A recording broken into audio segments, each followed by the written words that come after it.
There is nothing. Only warm primordial blackness. Your conscious ferments in it, no larger than a single grain of malt. You don't have to do anything anymore.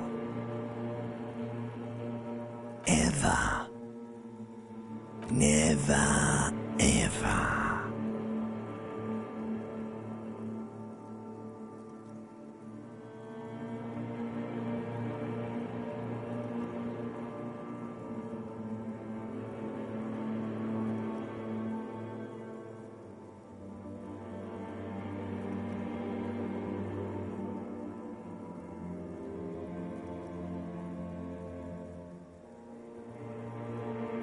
An inordinate amount of time passes. It is utterly void of struggle. No ex-wives are contained within it.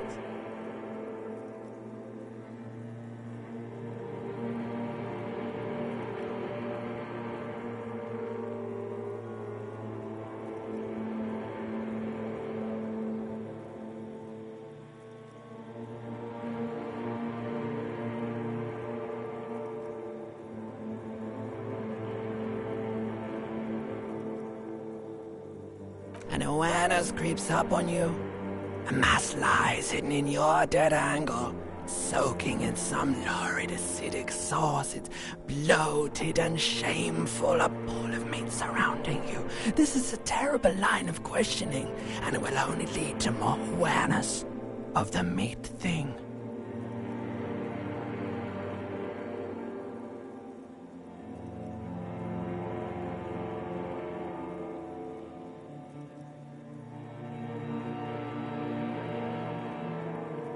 Ex-love, ex-tenderness. It is foolish of you to resurface to the loss. Not after all the damage you've suffered to get here. Some of it irreversible. Stay, sail with me through the abyss of pelagic zone.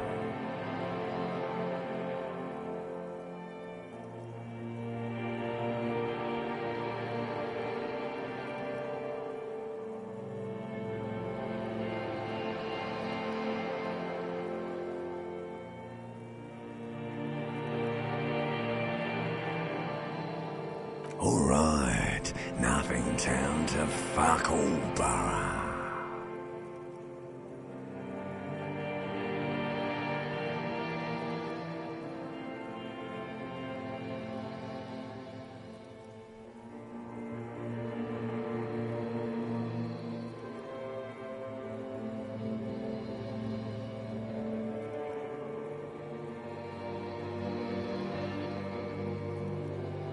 Not you.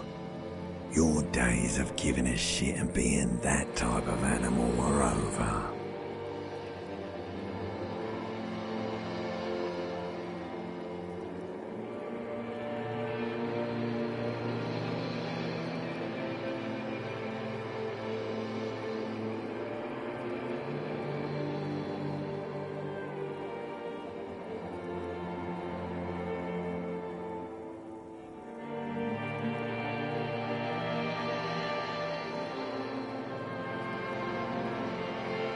Do you really?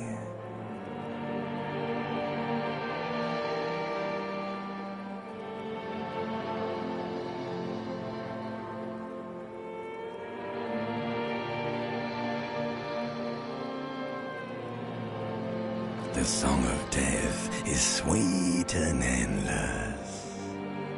But what is this? Somewhere in the sore, bloated man meat around you. A sensation. Like a fly to the ointment, your conscience sticks to it. The limbed and headed machine of pain and undignified suffering is firing up again. It wants to walk the desert. Hurting, longing, dancing to disco music. You can take it. You're a champion.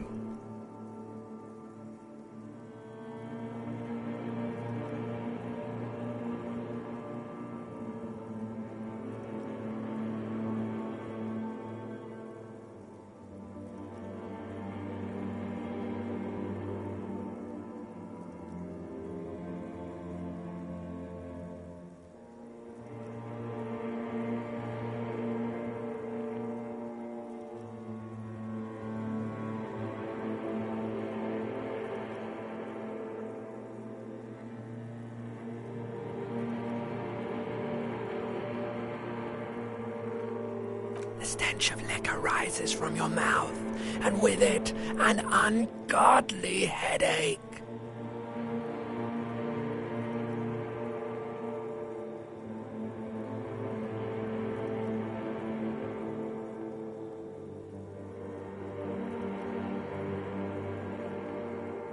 A fiery streak penetrates your skull, trying to force your eyes open. It's a sound, a clarion call from hell.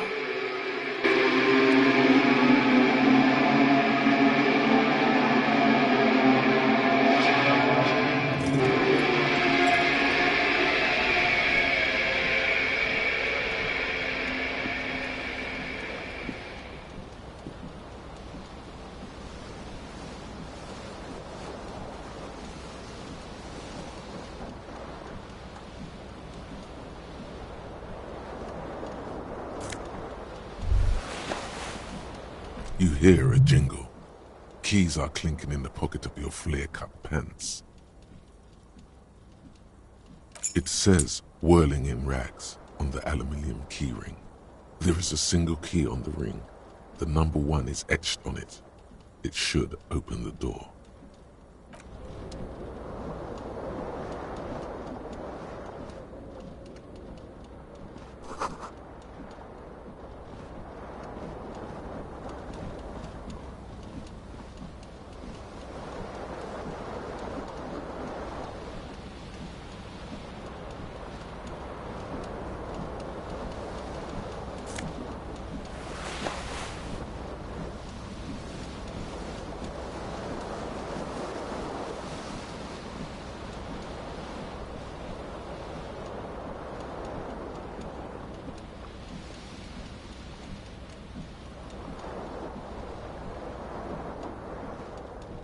This fan has 2 chain pull switches.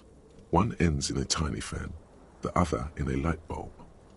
A truly horrific necktie has somehow attached itself to one of the blades. Or has it been consigned there as punishment? You feel as though this creature is your friend and wants to reattach itself to your neck so that you may continue your adventures together in this strange world.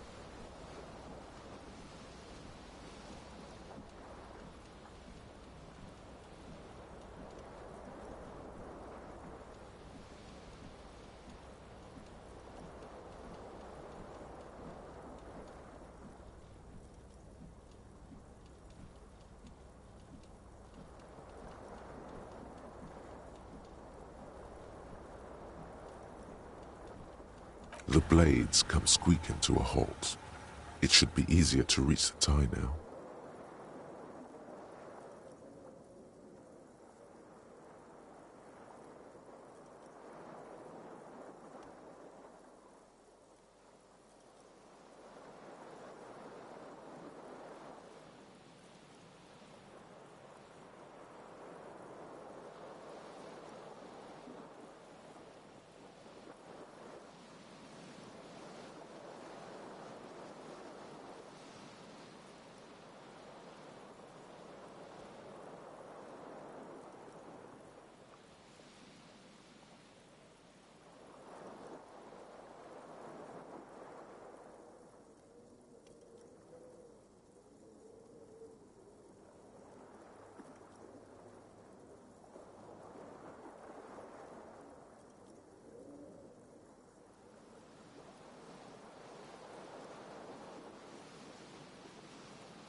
You reach out to grab the tie, but what's this? Diffuse, radiating chest pain. Doom comes over you.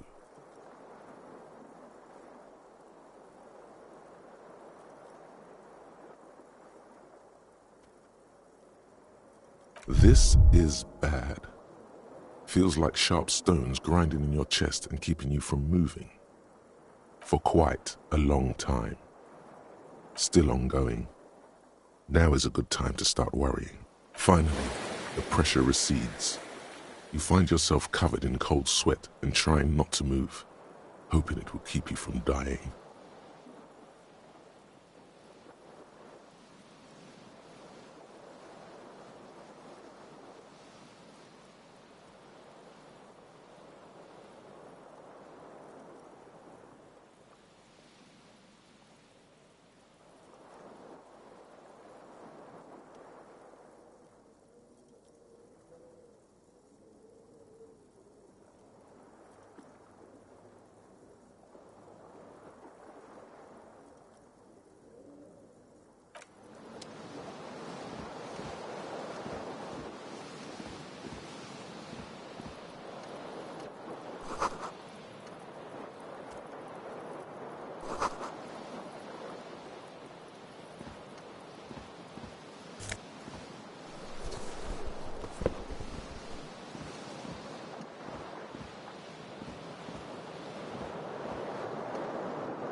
The window stands broken in its frame. Cold wind blows in.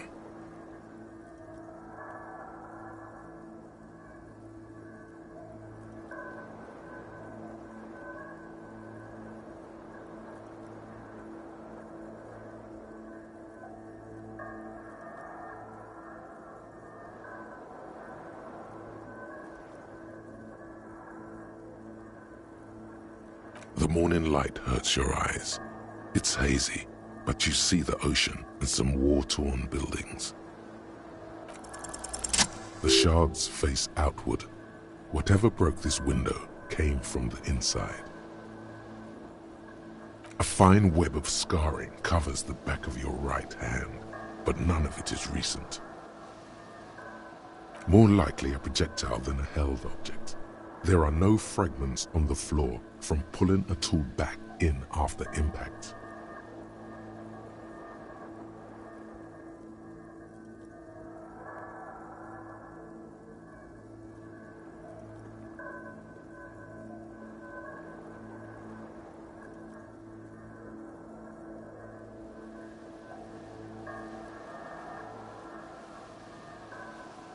It is too large for a bullet, yet too small for a piece of furniture. You're looking for something heavy and larger than your fist, like the green shoe that's on the hat rack in the corner, which, coincidentally, is missing its friend. Congratulations, you smashed the window with your own shoe. Now you only have one. If you're lucky, you can still find the other on the balcony outside. The door to it should be outside your room.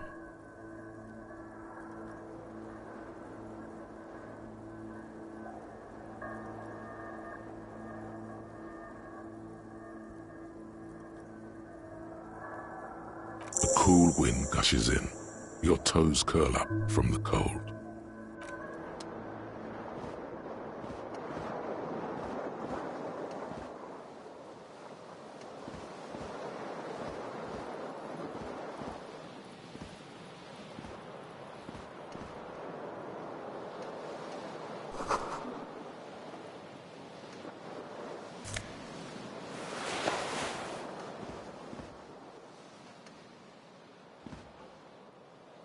A mirror hangs above a bent and broken sink.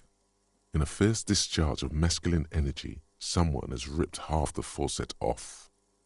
Hot water sprays from the base and steam covers the mirror. You cannot see yourself, just the outline of a man. Suddenly, you realize you have no memory of the face that awaits you there, underneath the soft vapor.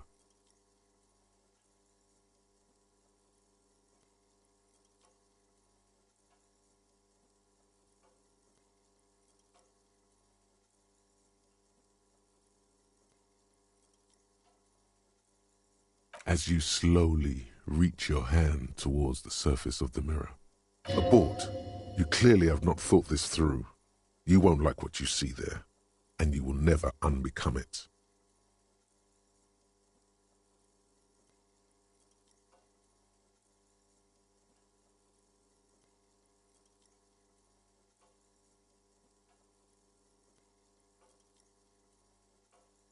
Behold. You have no idea who this thing is, do you?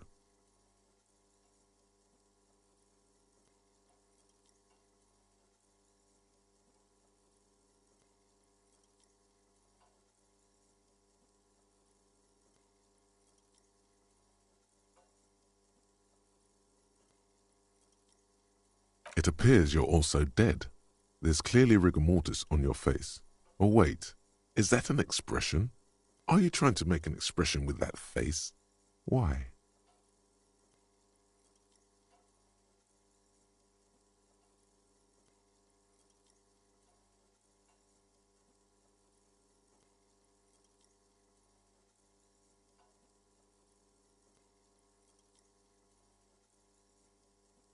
Please stop. It's horrible. You're scaring yourself.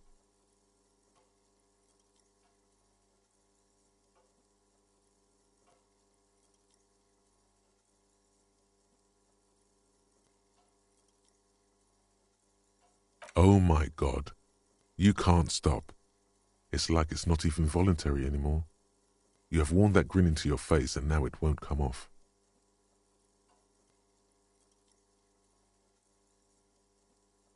What does it even mean? What is the emotion you're trying to convey?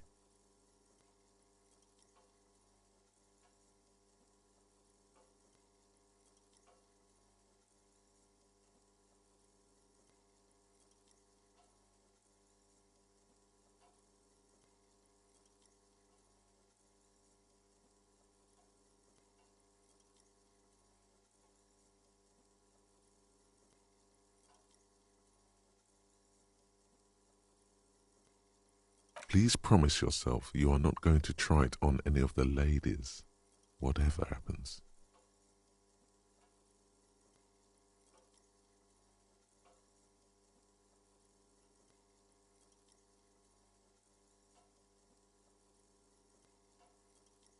You liar.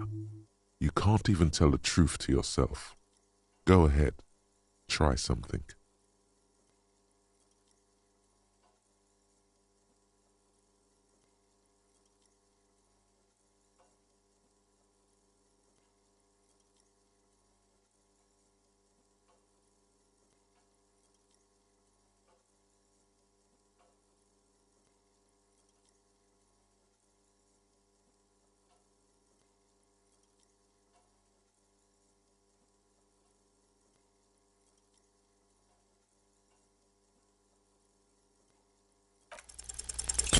It's too late. Like an image on film.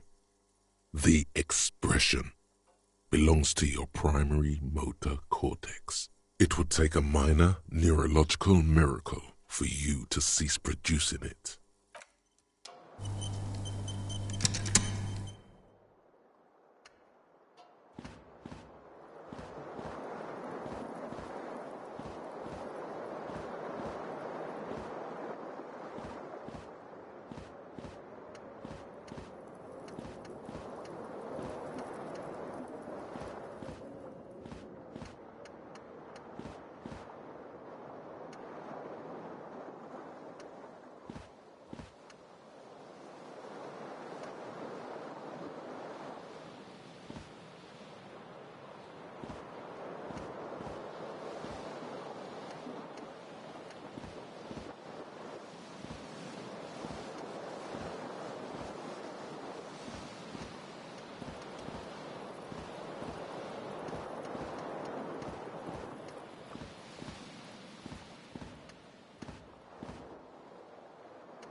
This fan has two chain pull switches. One ends in a tiny fan, the other in a light bulb. A truly horrific necktie has somehow attached itself to one of the blades. Or has it been consigned there as punishment? You feel as though this creature is your friend, and a terrible mistake Turn the lights off immediately. You can practically feel the photons burning a hole in your brain. It's just a little hangover-induced photosensitivity. Don't overreact.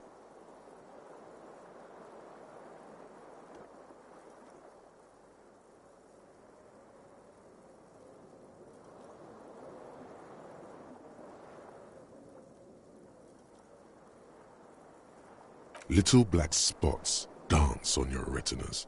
It's almost pleasurable.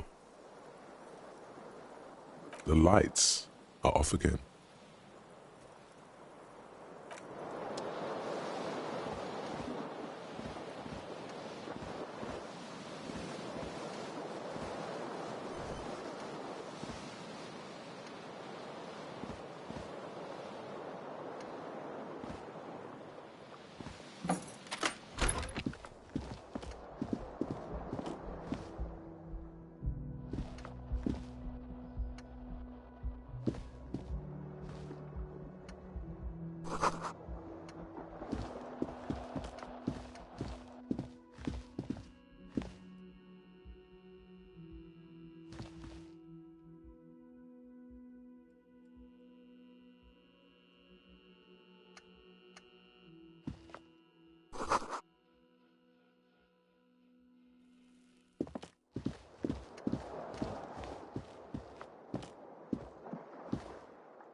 The young woman raises a cigarette to her lips.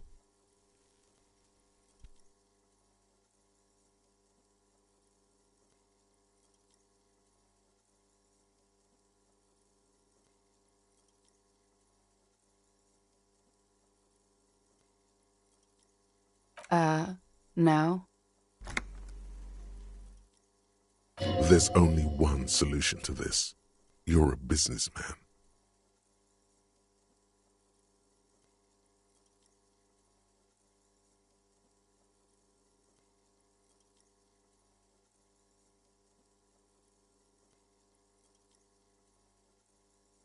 The young woman shakes her head slowly. No. You're a police officer, sir.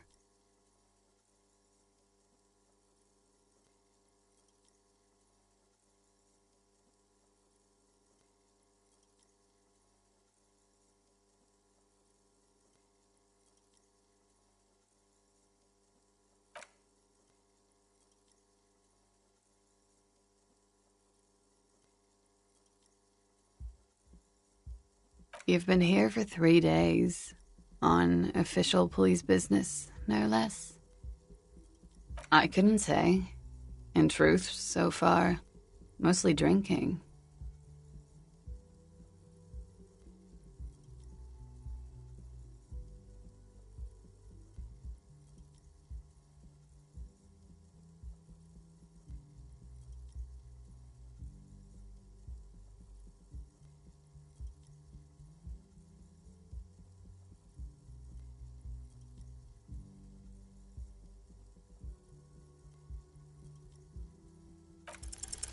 Try the expression.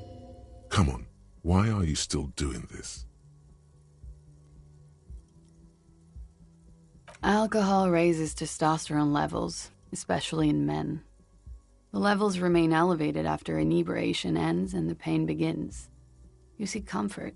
It's only natural. She puts out her cigarette.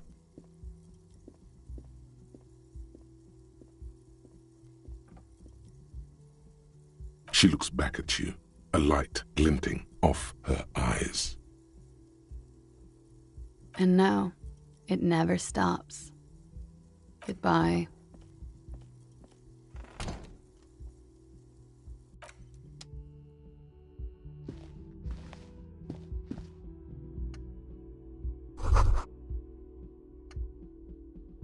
You should pick that fat, juicy cigarette butt from the tray, light it up, and smoke the living shit out of it.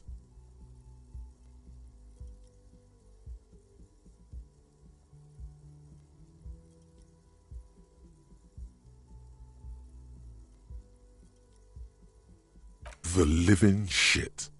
Your mesolimbic reward pathway does not mince words. It wants smokes.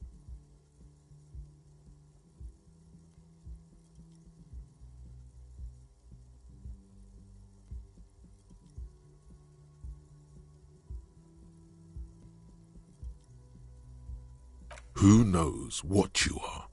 A monster, a murderer, the gnome of Jeroma? You feel like a smoker, especially when you look at that juicy, succulent, seductive cigarette stub, still smoldering deliciously. How very astute of you. This renders it ineffectual. You should look for a whole cigarette, or better yet, an entire pack. Strike that. A carton. Make sure they're all healthy and able-bodied. Then smoke them all.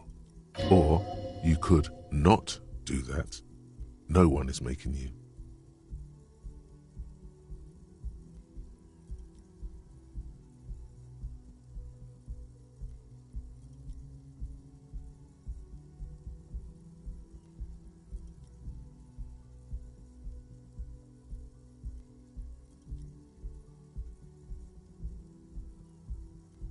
Good. Thinking about yummy cigarettes in your mouth is the next best thing. Make sure you think about juicy sticks of tobacco all the time, though. It doesn't count if it's not all the time. And when you're done thinking about them, graduate to getting them. Plus, smoking them gives massive bonuses.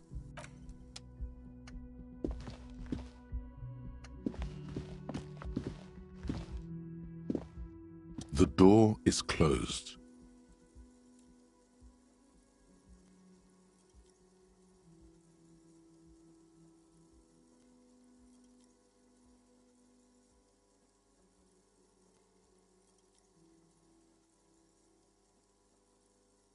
There is no answer.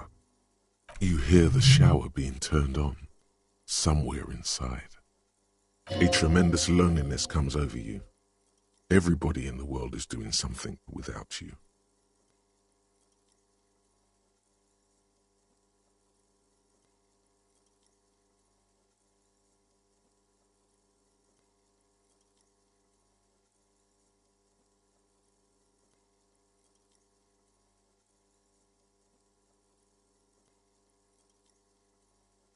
The door is mute and indifferent.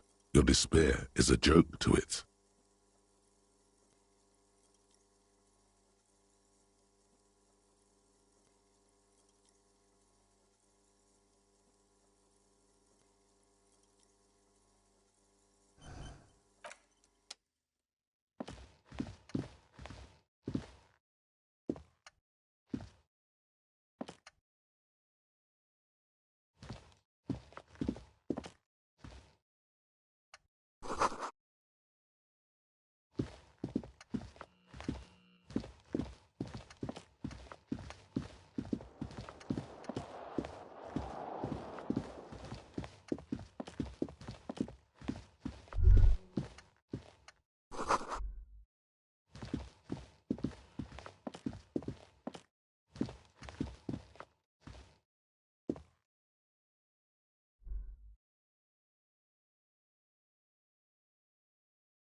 You should totally sing karaoke here, the first chance you get.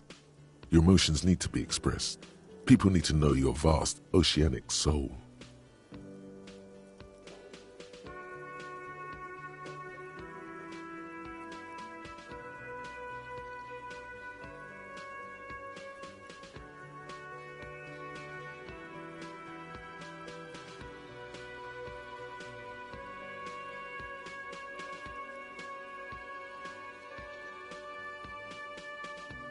Utterly. And it needs to be heard through a PA system by other people. Whether they like it or not, ram it up their ears, says your adrenaline gland. Violently express yourself.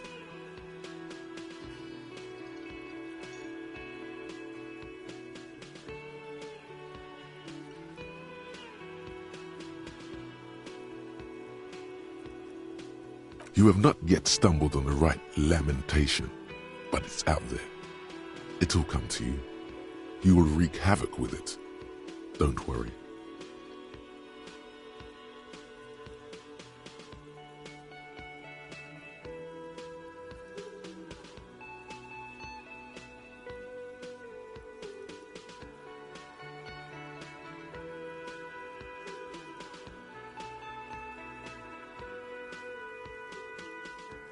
No.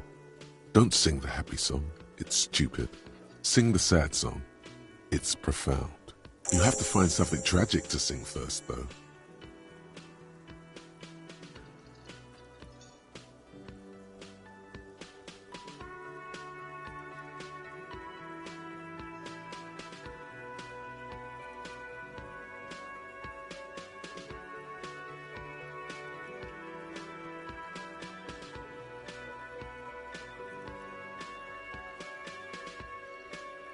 Who is mistakenly identified as a cop for his prominent jawline? Yes, sounds likely. You should probably go on stage and pose for a moment when you're done with this thought. See if it works.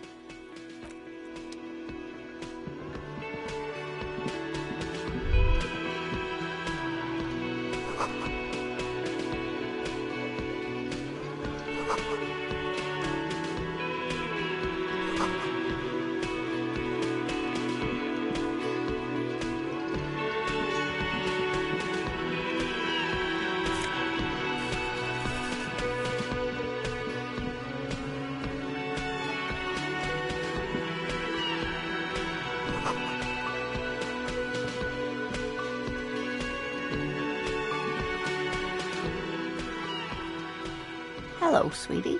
You shouldn't keep your colleague waiting.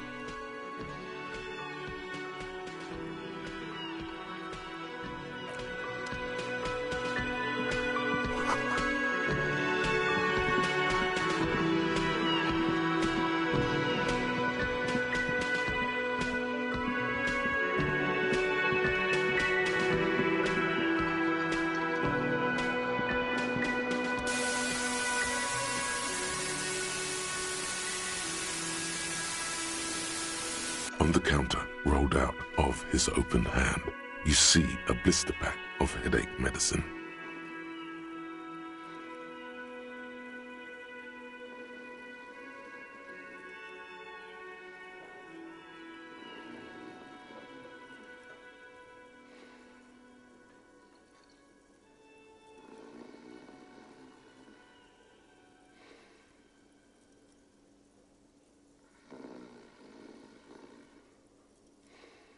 The man does not mind. You probably need them more than he does.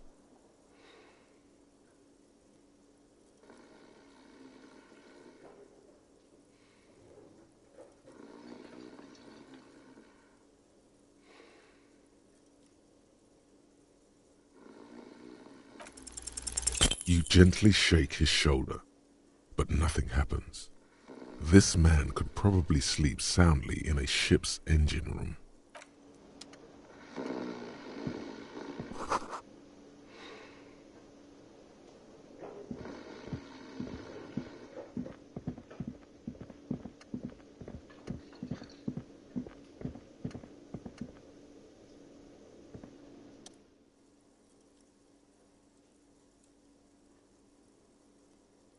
That was disdain in his eyes.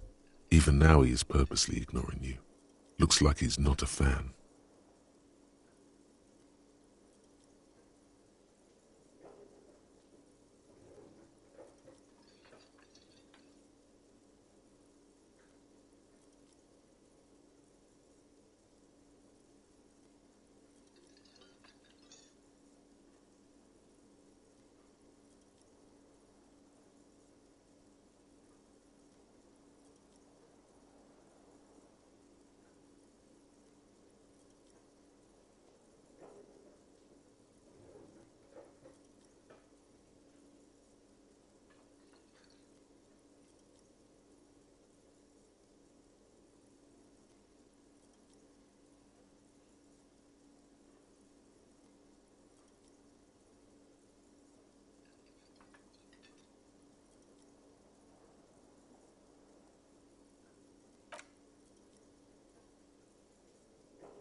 Something about it makes you feel bitter.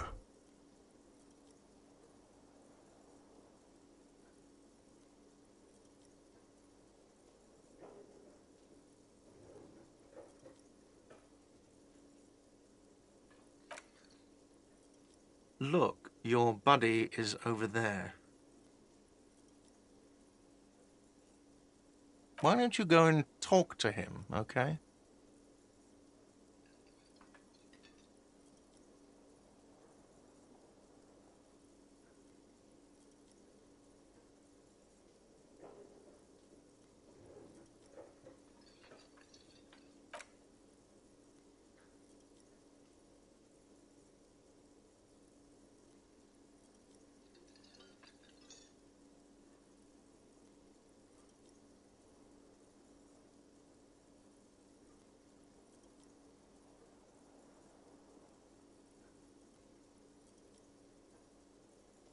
No, I'm not the bartender. I'm the cafeteria manager.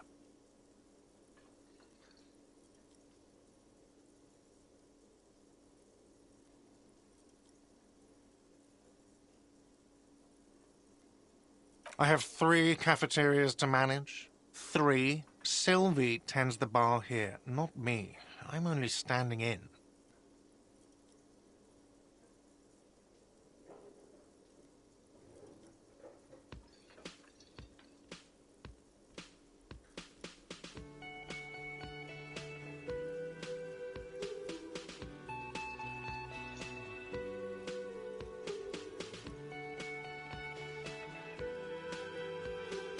She just, you know.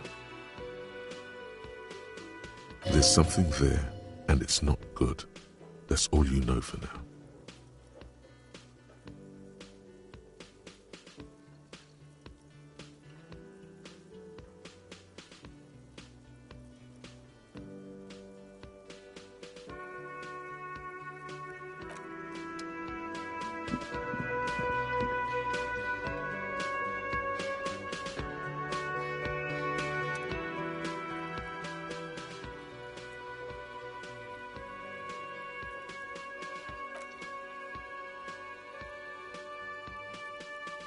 If an assault were launched on this building right now, if the windows came crashing down and the whole world descended upon you, this man would hurl himself in death's way to save you. You are sure of this, but why?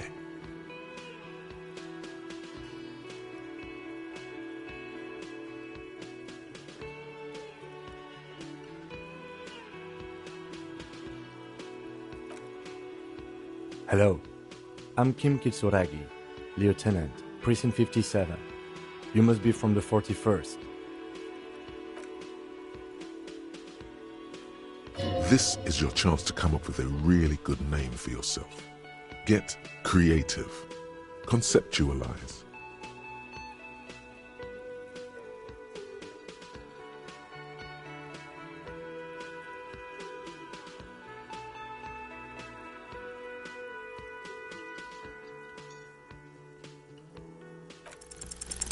Concentration makes you squint your eyes. Your name should be deep gold and orange, like a forest fire looming on the horizon, but mixed with the stench of liquor rising from your breath.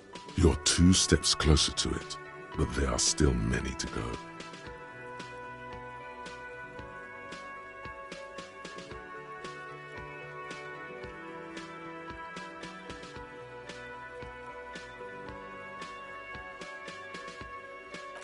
Okay then. It looks like we had a little scheduling error on Sunday. Saturday too, actually. Have you had time to talk to the manager here?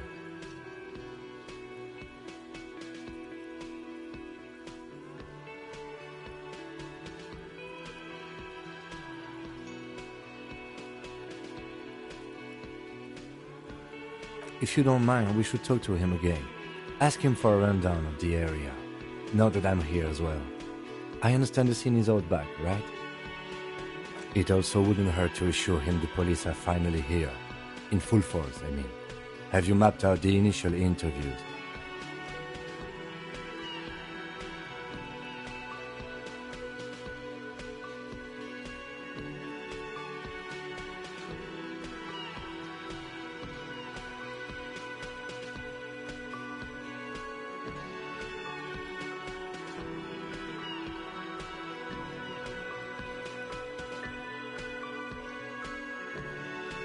At the 57th, we like to prepare an initial list of persons of interest, and then just skim the surface. Prepare the field, get to know the players. You don't do that? Maybe it's not an inter-district practice.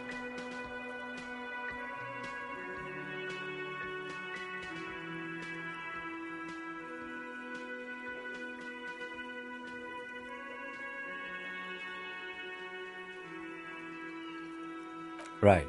And the interviews?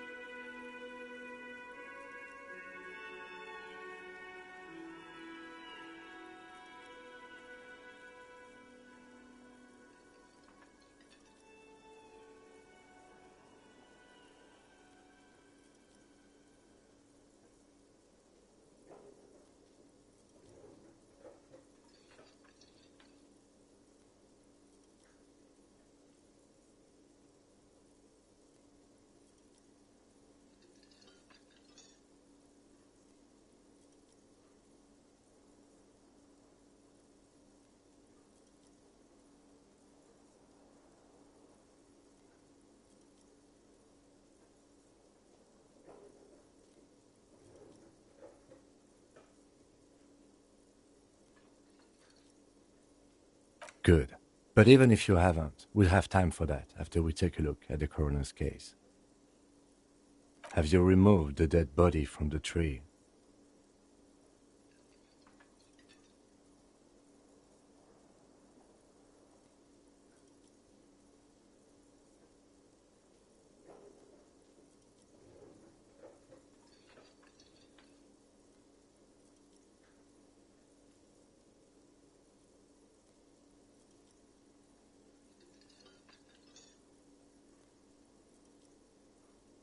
Mm-hmm.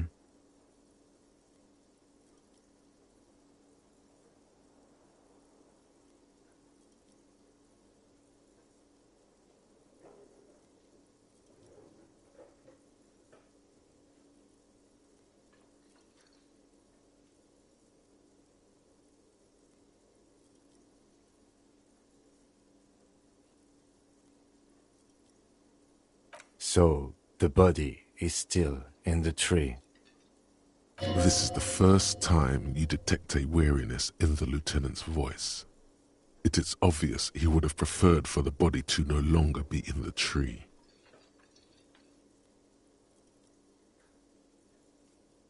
Where it has been hanging for 7 days straight. We should go there as soon as we are done talking to the owner.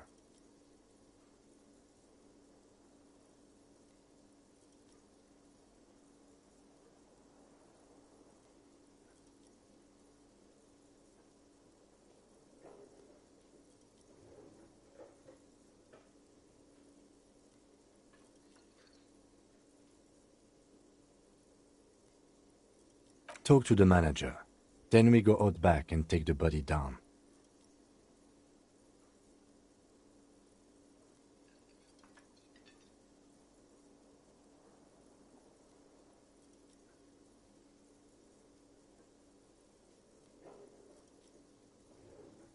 to you, officer.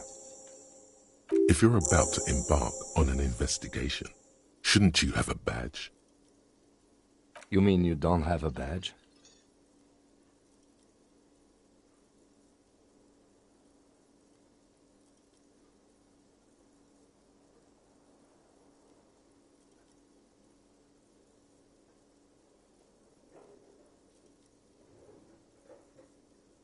Losing your identification card is a serious matter. My vehicle has a shortwave. You can use it to report your badge missing. I advise you to try to locate it as quickly as possible, but getting the body down should still take precedence.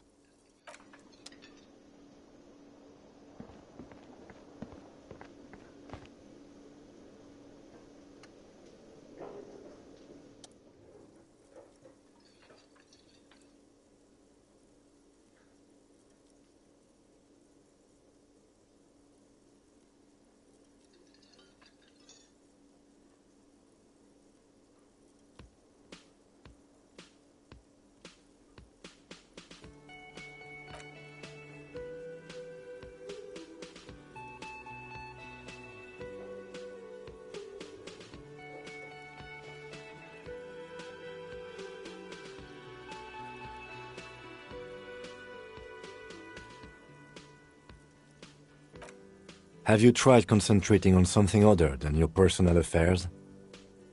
There is a sudden, harsh edge to his voice, like he's tired of hearing about your personal affairs.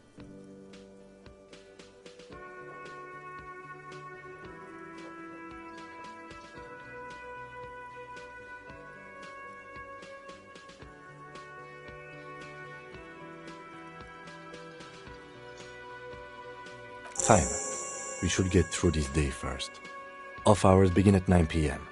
If you're still having trouble then, I can give you an orientation.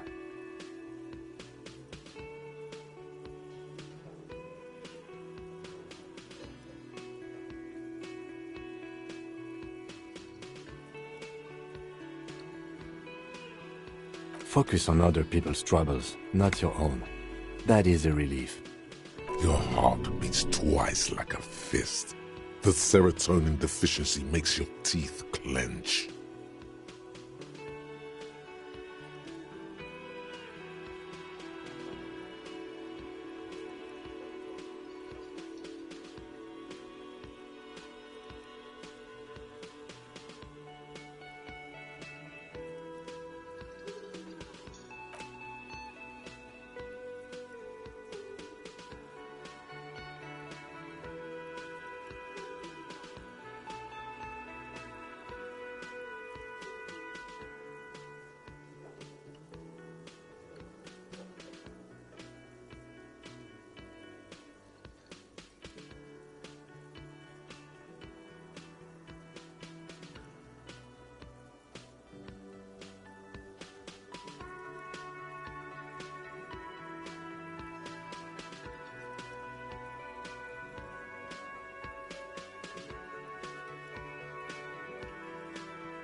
Me? I don't see how my life is pertinent to the investigation.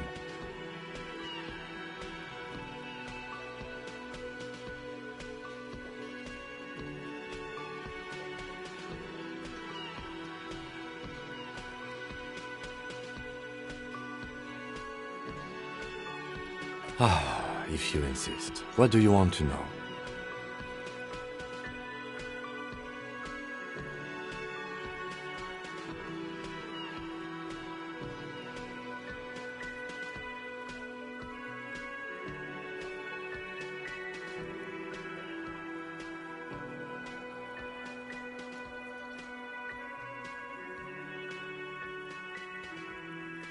No.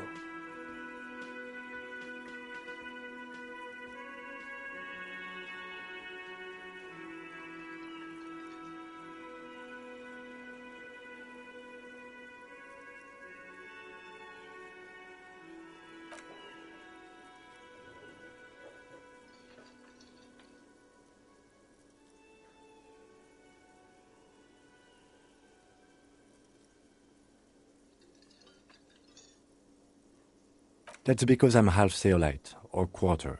My father's father was from Seoul. So was my grandmother, but from my mother's side. It's not an interesting topic.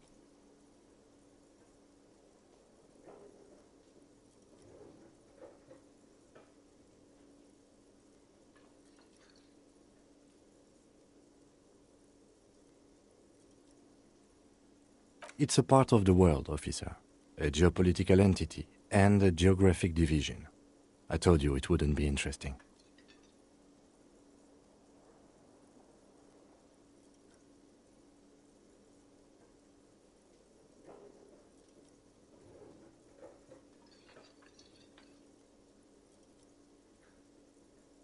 You're barking up the wrong tree. I don't speak a word of Seolite. I've never met either one of my grandparents, and I've never been to Seoul. I'm a regular Revacholière. He's glad to have shut down your question.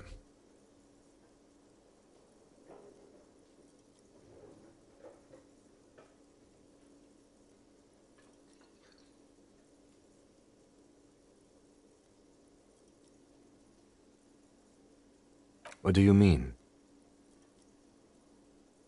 I have no idea what you're talking about.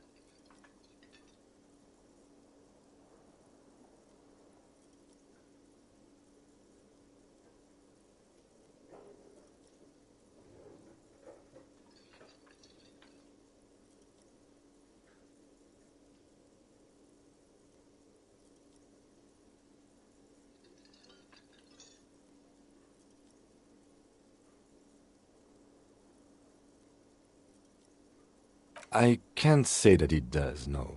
When I need to think, I just use my notebook. That's where his conversations with himself take place. You're super lucid, yet psychedelic. You don't need office supplies to connect to your nervous system. You're special.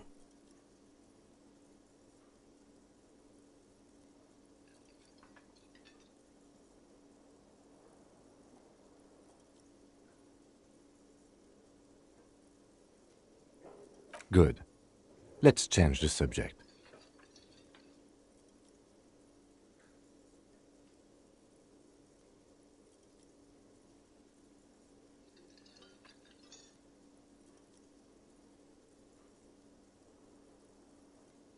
What do you want to know?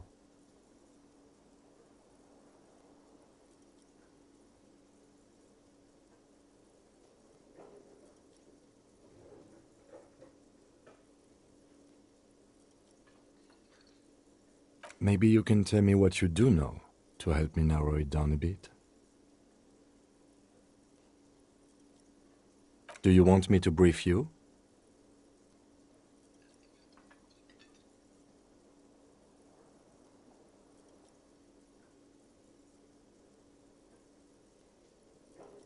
Three days ago, the RCM Emergencies Desk received a report about a security guard who was found hanged in Martinez. An anonymous caller said there was a dead body behind the Whirling in Rags hostel cafeteria. The cadaver had been there for 4 days. No one had come to investigate. During that time, the victim had been stripped of his belongings. The caller did not identify him, but used the word lynching. There is an ongoing labor dispute between the local dock workers and the logistics company Wild Pines. I was told we should approach the death as part of this dispute.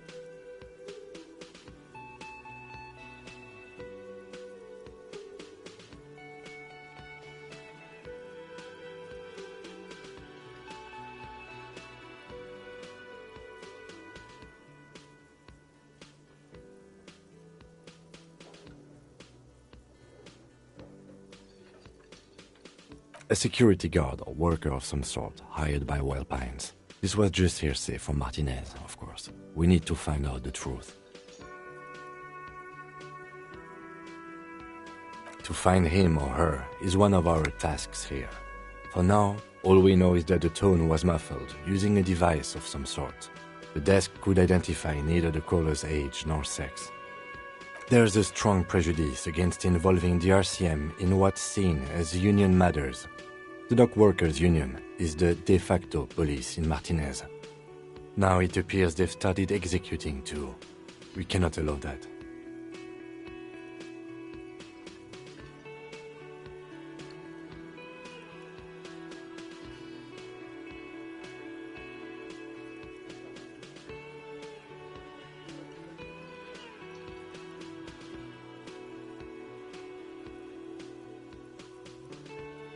That's right.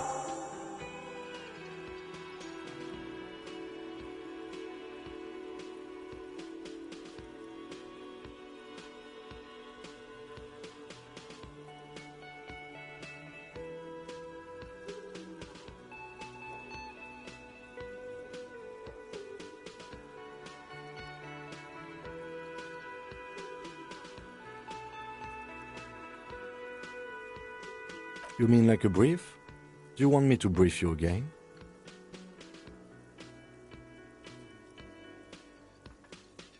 There's no reason to wing anything.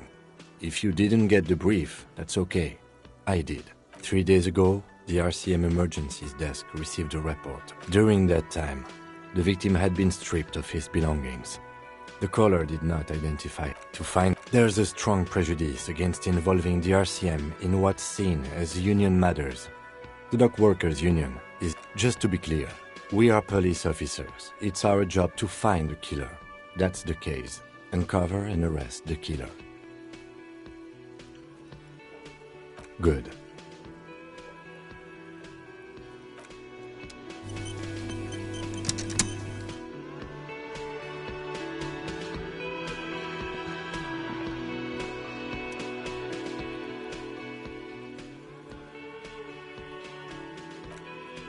Mr. Gart, right? You run this place.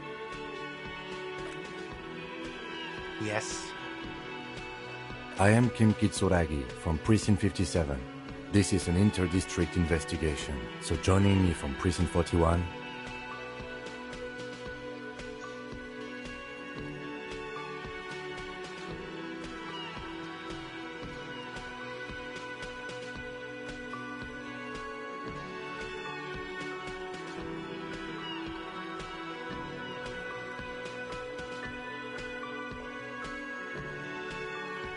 Fantastic.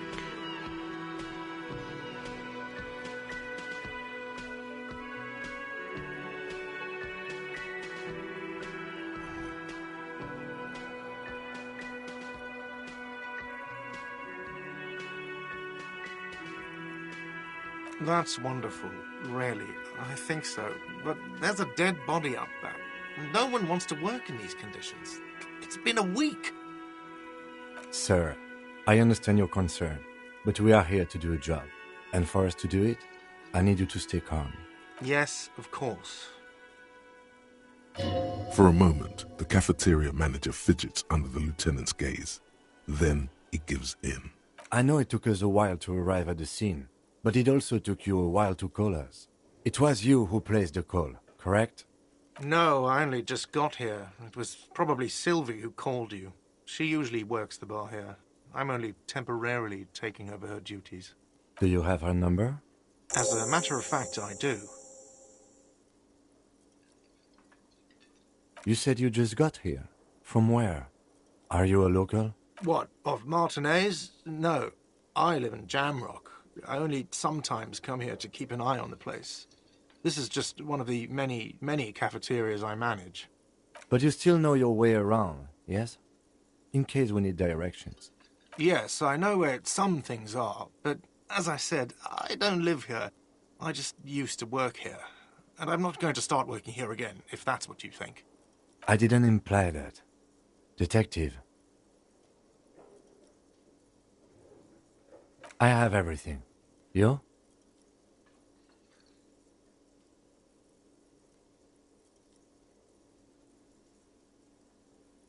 The body was behind the building, right? How do we get there? Behind this building, there's a courtyard. They hoisted him up on a tree there. And how do we get there? See that door there? Go out and turn right. There's a big hole in the fence. No need for a key. Just go through that hole and you'll be in the courtyard. Are you supposed to feel guilty about the hole? His side tells you, yes. Let's go. Not so fast. You owe me 130 real.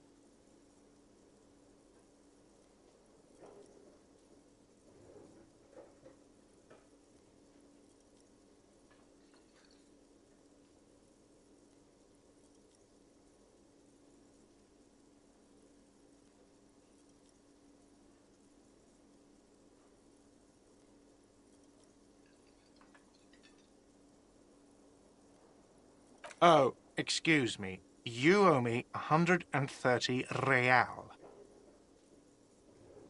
The IIR, or Inter-Isolari Real, is the global reserve currency. Whatever part of the world you're in right now, it's safe to assume he means you owe him some money.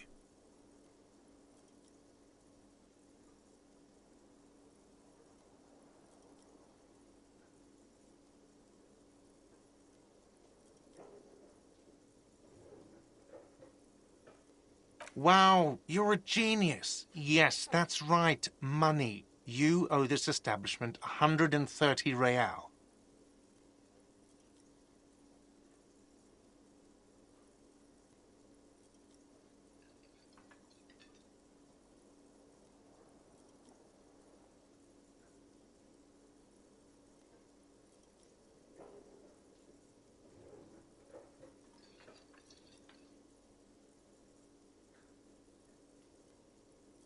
Let's see. 3 nights at a tariff of 20 real comes to 60 real. Then there's the window you annihilated. The hole in the window was the first thing I saw when I came to work. So don't try to tell me you didn't. That will be 40 real in damages. Another thing you've annihilated is half the bar. You've run a tab of 30 real.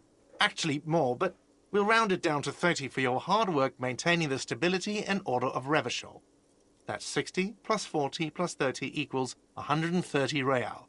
And yes, real is still money.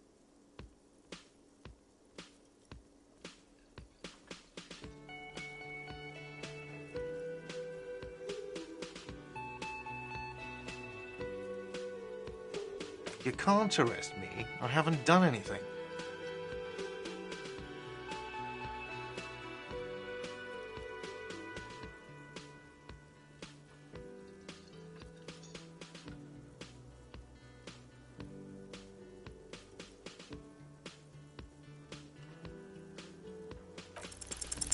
From the bottom of your blue soul, a term emerges.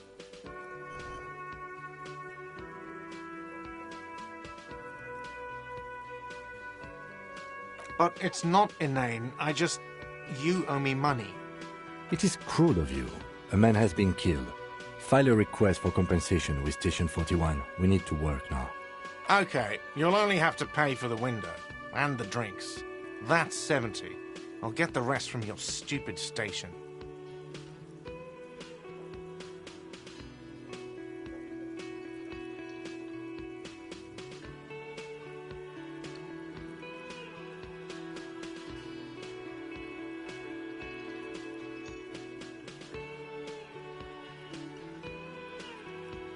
Don't thank me. You still owe me 70. If you don't have it by tonight, I'm not letting you back up there. That's enough now, sir. Good day. By the way, where is home? The address is coming up blank, and this place sure isn't it. But you've been at this hostel cafeteria for only 3 nights. Where were you before? You had to be somewhere. You don't really know, do you? A vague, blackened image doesn't sound like somewhere you can stay if you run out of money. Entertain the thought when you get the time. Maybe being a hobo and a cop has its advantages?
The RCM in Martinez.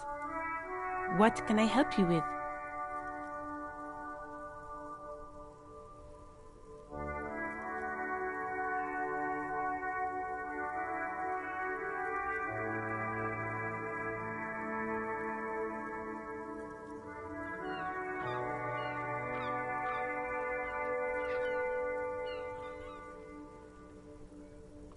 Of course.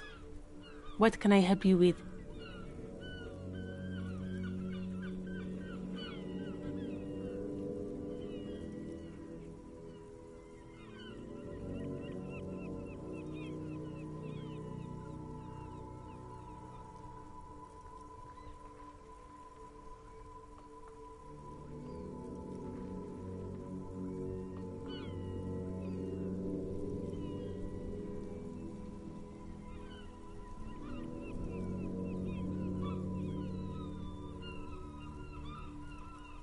Me?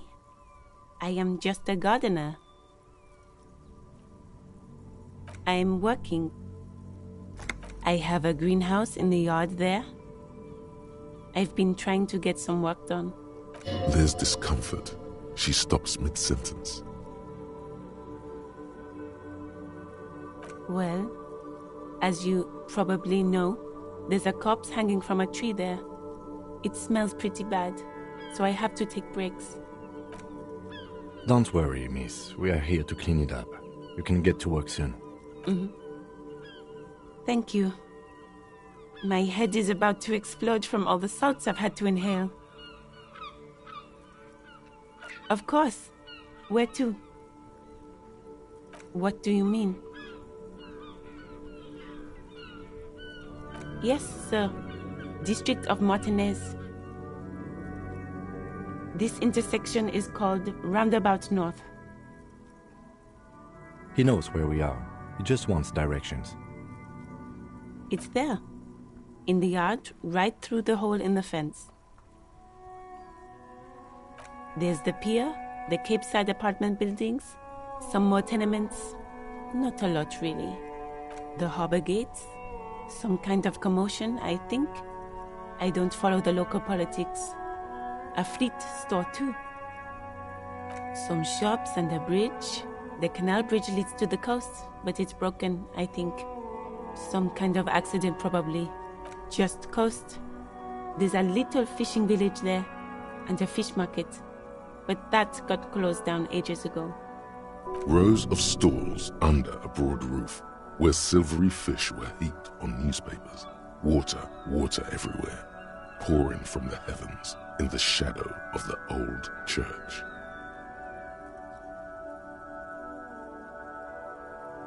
I don't know. The abandoned kind? It used to gather every spring, but there's nothing to do there now. Just drug addicts. It's just water. No, actually, I think they call it the Martinez Inlet. There are some islands in the bay, but they're hard to reach. No problem. Of course, I won't hold you back. Her gloves. You get the feeling that you need them. You have a dead body to deal with after all.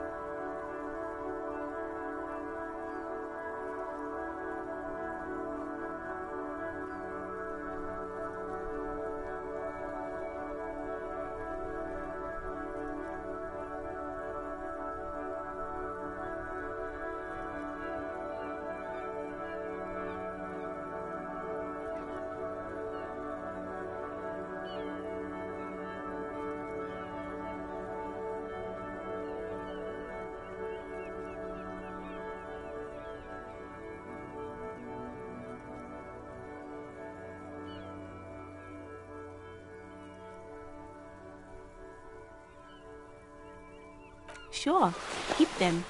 I have another pair.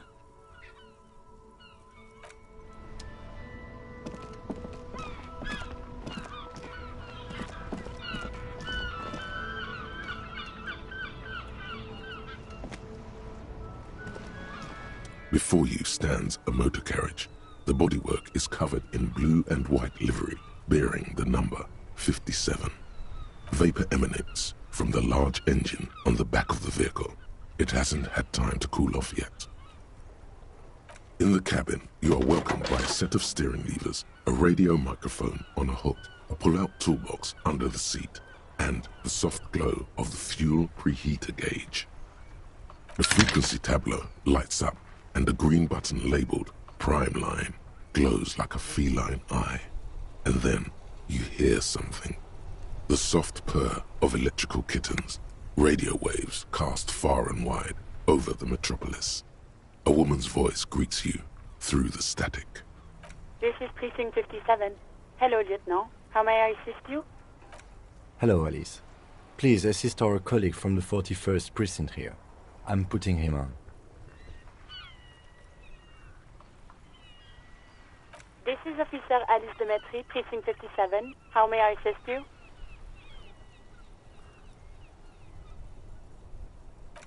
Just a second, officer.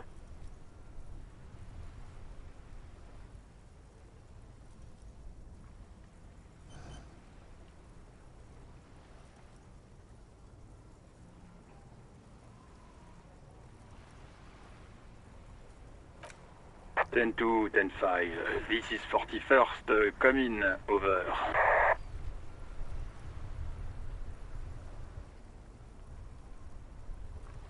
A scrawny old man sits in a dusty cubicle, smoking, with a large white rectangle sewn on his vest. In front of him is a box-shaped apparatus with an array of wires and antennas. The radio switchboard.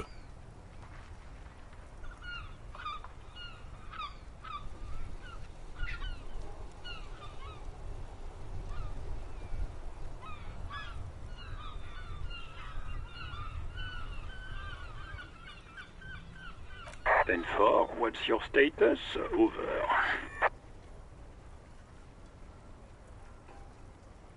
Ten 18, 10-20, over. 10-18, 10-20, over. State your message, sir, over. 10-9, repeat message, over. 10-4, message received. This is a very serious situation. I need to 10-22 the captain. 10-22, the captain? This sounds bad. Bad and scary. Like being called to the headmaster's office in school. Is it him? What does he want? Says he lost his badge and needs to report it. He what? He lost his badge? Who lost his badge? Dick fucking Mullen. Who do you think? It's Officer Dick Mullen from the bestseller Dick Mullen and the Lost Identity. Dick Mullen is not your name. It's the name of a fictional detective who would not lose his badge. Defend yourself. Immediately, they're laughing at you.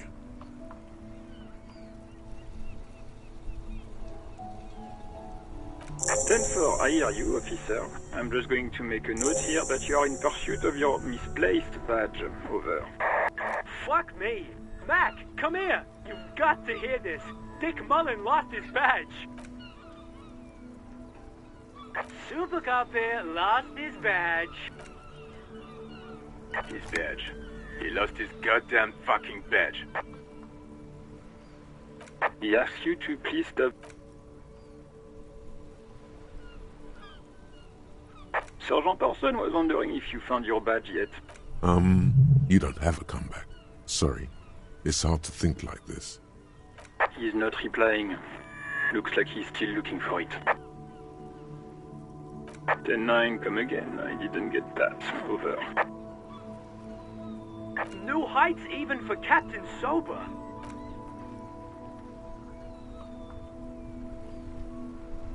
Sergeant Orson wants to know if you lost your gun too. Over. Check your pockets. Check your... Holy fuck. You don't know where it is, do you? Okay, it's gone. Your gun is most definitely gone. 10-9, come in, officer. Did you get my question? We were wondering about your gun. Over. Even before you can get the words out, everything gets scrambled in your brain. He says he didn't lose his gun. Or his phone, whatever that means. Ask him to describe it. His gun. Not his fun. Just a gun will do. Satellite Officer McLean requests a description of your weapon. Over. The fuck do you need a gun for? Look at the pythons on your arms. You are a gun. The biggest one in the world. Oh, request a description, huh? We'll give him one. Describe the plasma gun.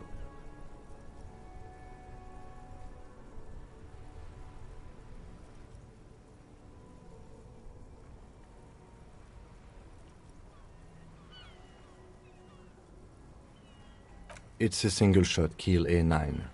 An armistice, to be precise. Says it's a kill 9mm armistice. Armistice? What, is he a fucking... Clearly he doesn't have his Villiers anymore. This isn't really a laughing matter.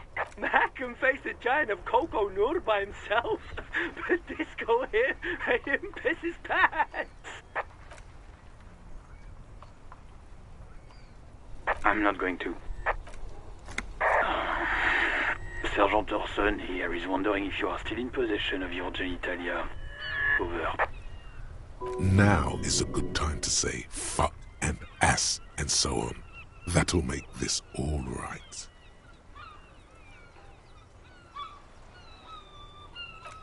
That's a negative. Not going to say that. Over. He said he sodomized your mother.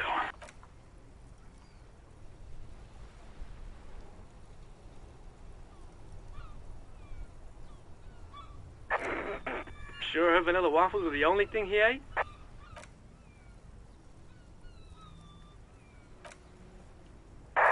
Sergeant Orson requests that you apologize for the claims that you made about his mother.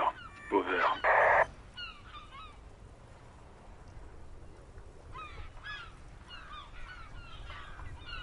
Mac, he says you shouldn't have antagonized the firewall. Who? Satellite Officer V. I'm afraid he might be referring to himself as Firewater, sir. Firewater? He's lost it. Fuck it. Tell him to find his goddamn badge and gun. That's the only thing that matters. Satellite Officer V. 10-4, affirmative. Officer is in pursuit of his firearm. Officer, do you need further assistance? Over. Roger that. 10-10. Over and out. 18 kilometers to the south, in the 41st Precinct's relay booth, a small crowd has gathered around Communication Officer Jules Oldboy Pudier.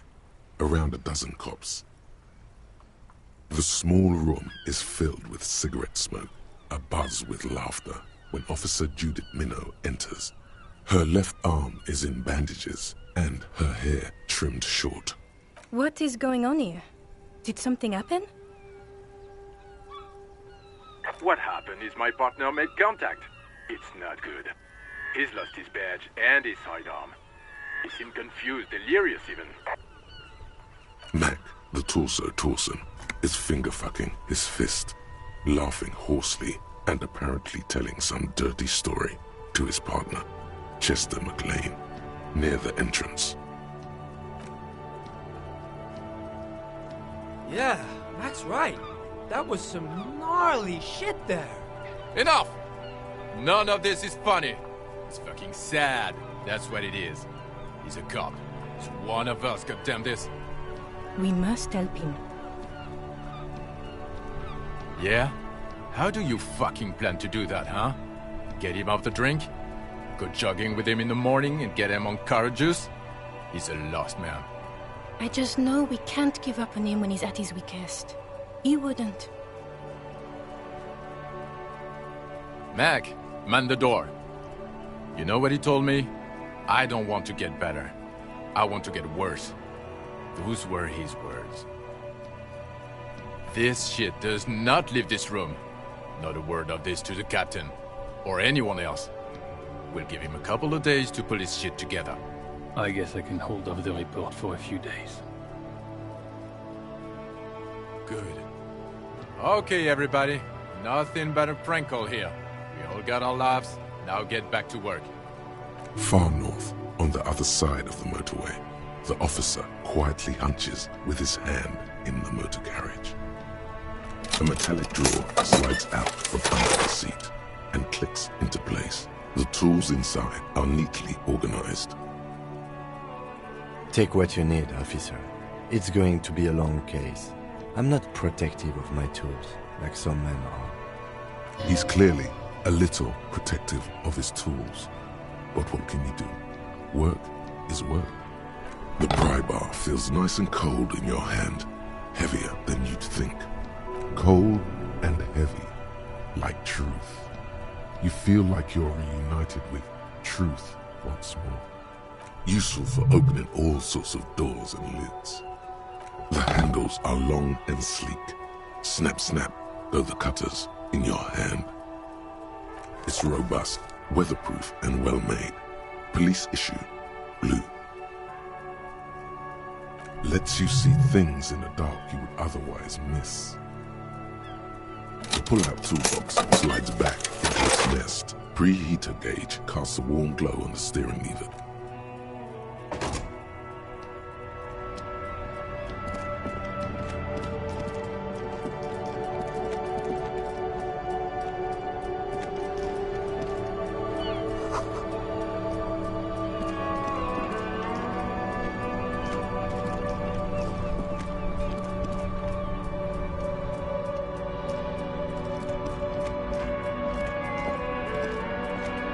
There are clothes inside.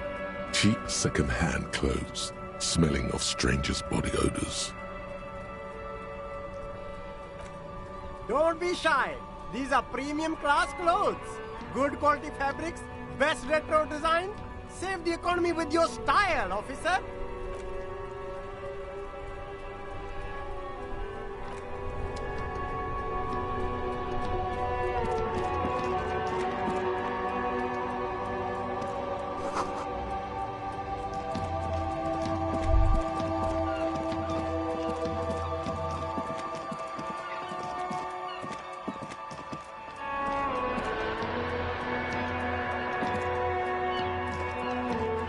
A couple of indicator lights are missing from this control panel. Loose wires dangle from the now vacant holes. In the middle is a lever. Beneath it, a small metal plaque. This panel usually closes the water lock, turning it into a bridge that lets you cross the canal. But there's a crashed salmon and butter sign in the way. Pulling the lever probably won't do anything.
Life doesn't need to be a struggle.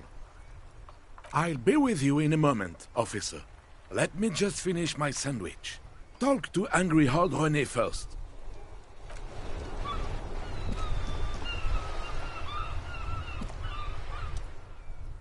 Have you no shame? Whining about your back every time you bring out the measuring tape. René, you're a man with a fork in a world of soup. Please, let's just try to enjoy the game, all right? I'm trying to, but you keep breaking my concentration. You're old. I can see that. We're both old. Now stop grabbing your ass like it's a girl. These manly men are playing balls. This is a ball game. Grab a ball and play it. Don't ask questions. Shoot first. Ask questions never. That's the spirit. Don't even waste your breath asking about the game. They wouldn't know anyway. They're way past their prime.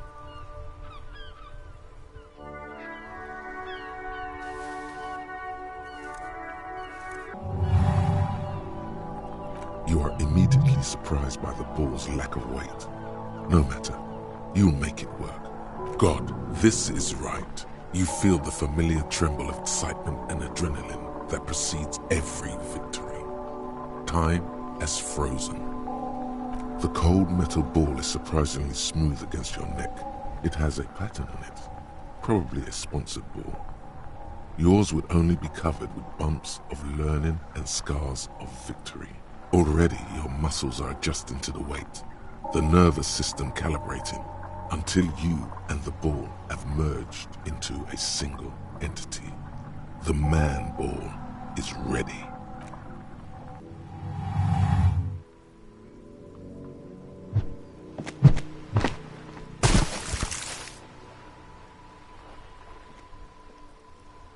Merde! Bordel de merde! What the hell is your problem?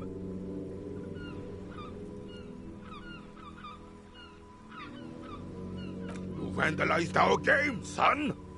We can't play pétanque with 5 bull! No! No, you don't! Our pétanque game is ruined! We want our bull back! Take it easy, René. This is just a misunderstanding, isn't it, officer? No harm done. Of course there's harm done, you orange slug! You owe us a goddamn bull! A fine example you are setting here today, officer.